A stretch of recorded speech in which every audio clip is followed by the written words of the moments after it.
Pogovori. Jezikovni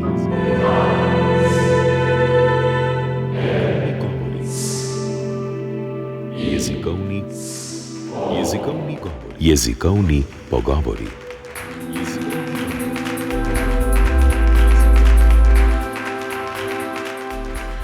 Medtem ko je velik del študentov komaj čakalo, da se je začelo poletje in so lahko zapustili predavalnice, so nekateri v njih zavili tudi med počitnicami. V Ljubljani so se tudi letos v poletnih počitnicah zbirali posamezniki, ki so spoznavali slovenski jezik, literaturo in kulturo. Približno 300 iz 30 držav se jih je udeležilo ene izmed prireditev Centra za slovenščino kot drugi in tuji jezik Filozofske fakultete v Ljubljani.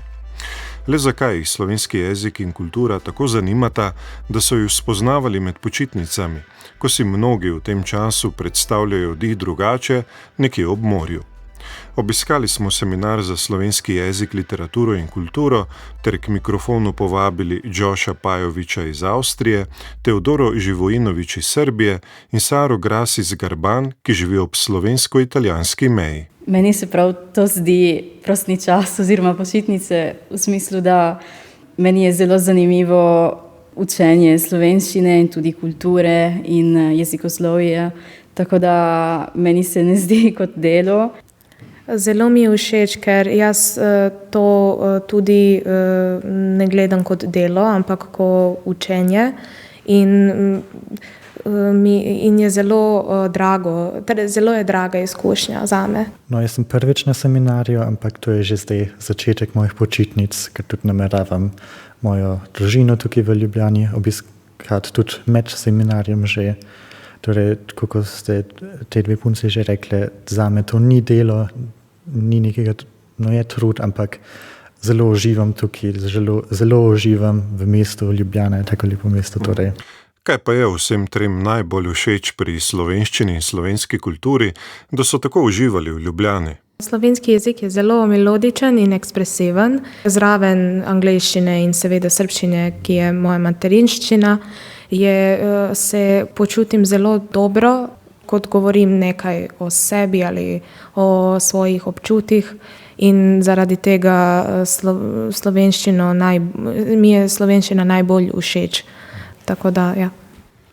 Čutite neko lepoto jezika, ne? Verjetno tudi drugih jezikov, ne? Ja, ampak slovenščina se mi zdi najbolj priljubljena in najbolj všeč. Ja, jaz se strinjam s tem, kar je Teodora rekla. Včasih menimo o italijanščini kot jezik melodije, ampak po mojem je tudi slovenščina in meni zanima tudi literatura, ker se mi zdi, da Slovenci imajo tako radi literaturo in so tako ponosni na literaturo in po mojem je to tudi zelo zanimivo, ker mi Italijani vedno recimo mislimo o Danteju ali Petrarke, ampak nihče ne poznamo od slovenskega sveta. In letos sem recimo ugotovila Srečka Kosovela v tečaju književnosti na univerzi in jaz sem se zaljubila z njegovim delom in po mojem to je kot skrivnost slovenskega sveta in mislim, da je prav, da Slovenci imajo to tako radi. Kaj pa ti, Đoš, kaj ti je najbolj všeč pri slovenščini ali pa slovenski kulturi? No, meni je všeč, da se tako razlikuje od nemške kulture in nemškega jezika, zato ker sem tako dolgo živel v Nemčiji in Avstriji, da je slovenščina pač nekaj zelo osebnega zame, ker to je jezik moje družine in ko se z mojo družino pogovarjam, je nekaj čist drugačnega, kot če se v Avstriji s kom pogovarjam po nemško. Tudi obožujem slovensko hrano in vse, kaj je moja babica kuhala in vse recepte, ko mi je dala, ko tudi sam rad kuham. Torej, to bom vedno cenil. Poslušate mogoče tudi slovensko glasbo?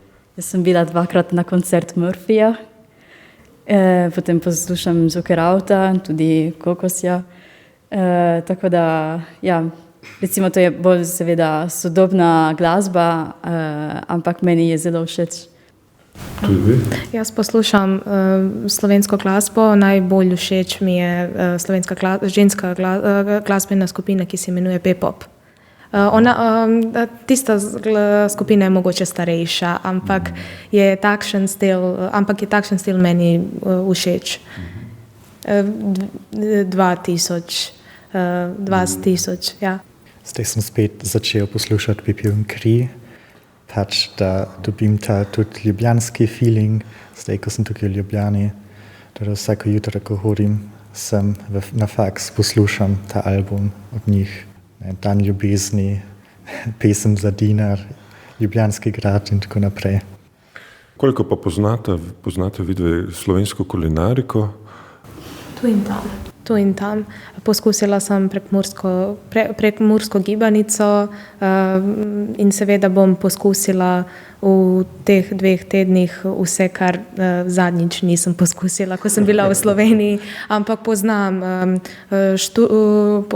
potico, orehova potica ali z makom, potem pa druga slovenska jela.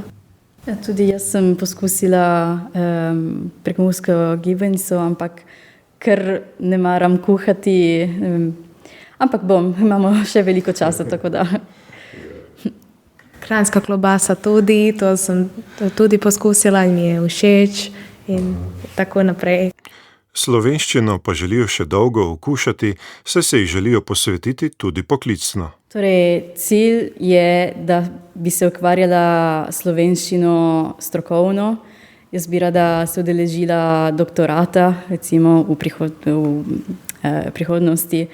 Ampak ja, po mojem bi tudi pomembno v okviru dela, ker kot sem rekla, živim nekoliko blizu meja in mislim, da je znanje jezikov zelo pomembno pri nas, predvsem slovenščine.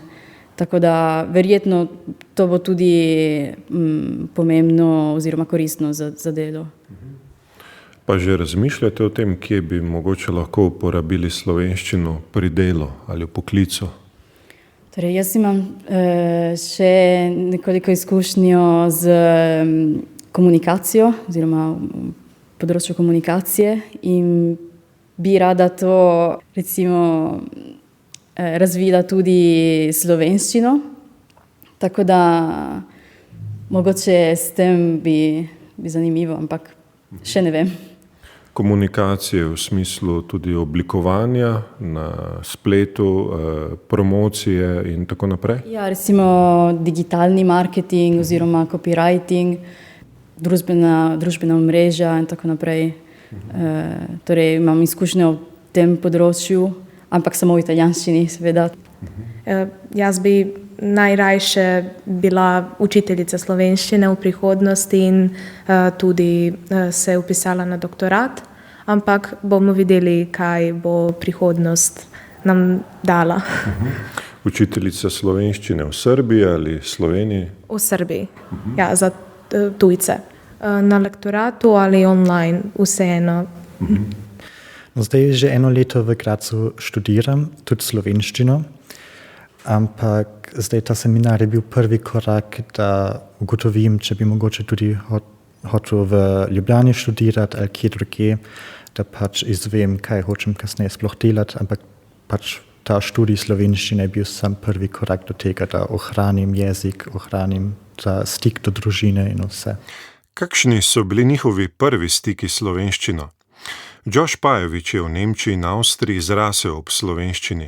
Njegov oče, nekdanji član slovenske rokometne reprezentance Aleš Pajovič, se je doma z njim večinoma pogovarjal v slovenščini.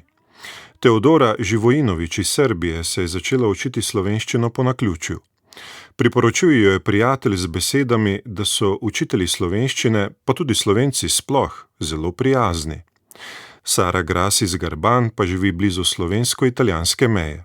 Slovenščino je slišala le pri starih starših, vendar je ni razumela. Sara, vi prihajate iz Italije, verjetno nimate nekih sorodstvenih vezi s Slovenijo, ali pač Recimo, moji stari starši so iz majhne vasi blizu meja s Slovenijo, tako da oni govorijo slovansko narečje, ki pa ni tako podobno kot slovenščino, ampak recimo sintaksa, leksiko, besedišče sta podobna, tako da točne povezave z Slovenijo nimam, ampak vsaj smo blizu, tako da, ker sem tudi iz Vidma oziroma Udine in smo tako blizu, ampak po mojem mnenju še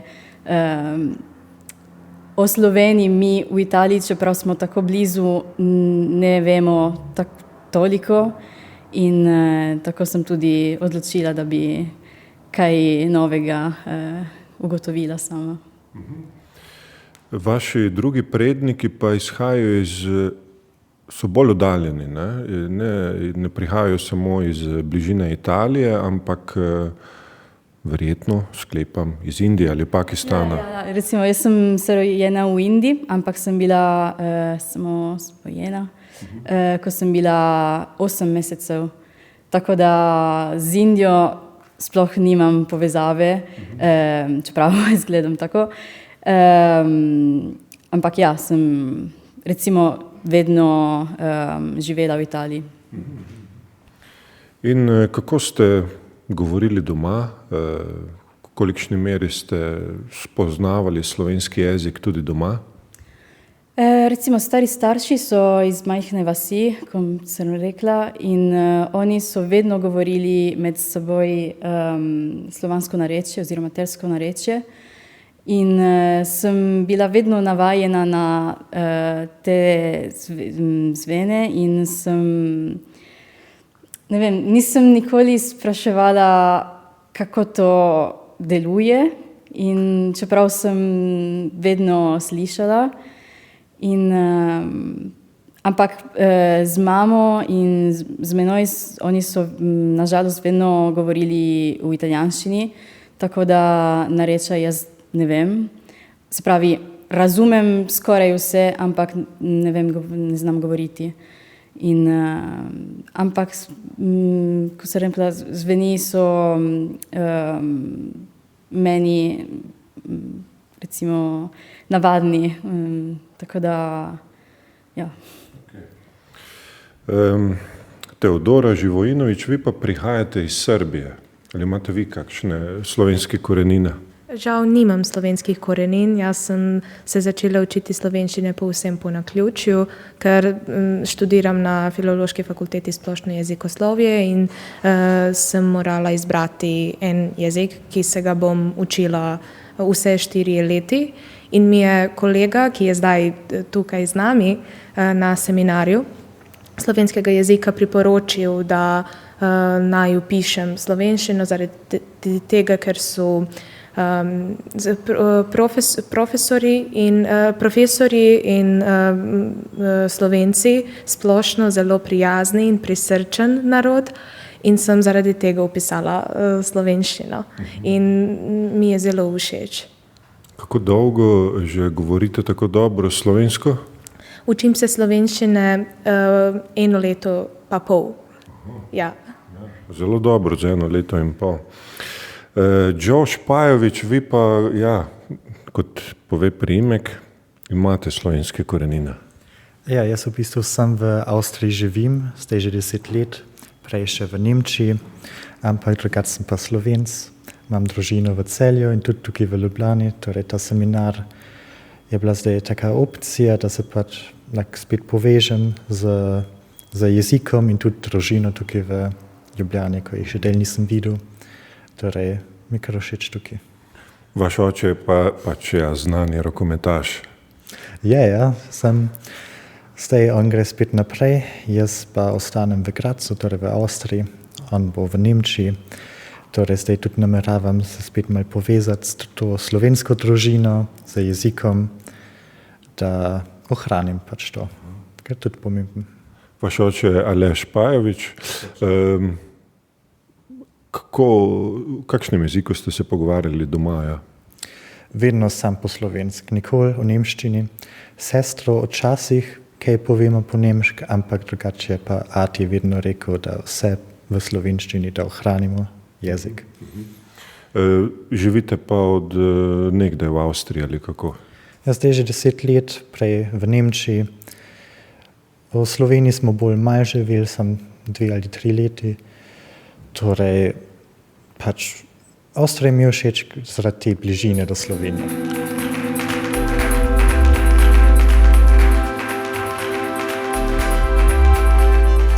Pogovor s Teodoro Živojinović, Saro Grasi iz Garban in Jošem Pajovićem smo posneli na Filozofski fakulteti v Ljubljani, kjer so se udeležili seminarja za slovenski jezik, literaturo in kulturo. Vsi trije poosebljajo misel, da učenje ne pozna državnih meja. V njihovem primeru pa tudi ne letnih časov oziroma počitnic. Z njimi sem se pogovarjal Aleksander Čovbec.